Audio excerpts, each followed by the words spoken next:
After top, Trump aide has, spoken about India being, in fact, fueling, playing the role that it does as far as Ukraine-Russia war is concerned. Do remember yesterday Navarro had gone on to say that this conflict is Modi's war and the peace route goes via New Delhi. That is what Navarro had gone on to say. In fact, said that if India was to stop buying oil from Russia, that 50% tariff would come down to 25%. But now there is a latest renewed attack when it comes to India. And we're talking about Lindsey Graham also saying that India props up war machine. The Republican leaders are repeating as far as that chorus is now getting louder, and allegations from the US that continue. This is what is now being said. So that is the latest attack coming fresh as far as the United States is concerned against India and the role that India is playing. The role that India is playing as far as the conflict between Russia and Ukraine is concerned. Why? Because India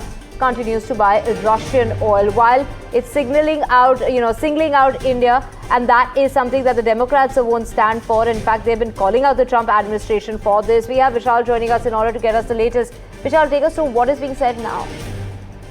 Peter Navarro and Lindsey Graham, these are some of the top voices in the Trump administration, and both of them have almost spoken in unison and questioned India as to why India keeps buying the cheap Russian oil and trying to funnel the Ukraine war. Of course, this allegation is baseless because Russia, as we've been reporting, is the aggressor in this war. It's been 3.5 years of the war.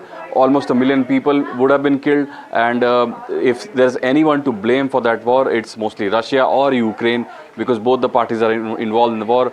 The fact that India does business with Russia, that's a totally different matter, and even US had almost encouraged India when COVID had struck the world that India needs to keep buying this cheap Russian oil so that the world oil market is stabilized, the prices don't skyrocket. So it's sort of a total hypocrisy from the US side, and it is continuing. Every day there are statements coming in. These are some of the latest ones that we've been reporting.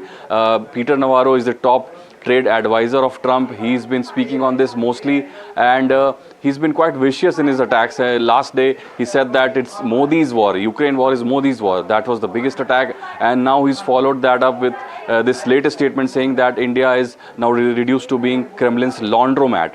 So one attack after the other. Lindsey Graham, on the other hand, has not just put the blame on India, he's also questioned China and Brazil, who also buy Russian oil and other products, and he is sort of questioned as to how these countries are funneling the war, and that has resulted in deaths of even children. So these statements do not make any sense. Experts have rubbished them, but they keep coming in from the top Trump administration. So it sort of signals as to what the strategy is from the Trump side, whether they want to engage in direct talks, they want to reduce the tensions. That doesn't seem to be the case, because these statements keep coming in and try to hurt this decades-old relationship.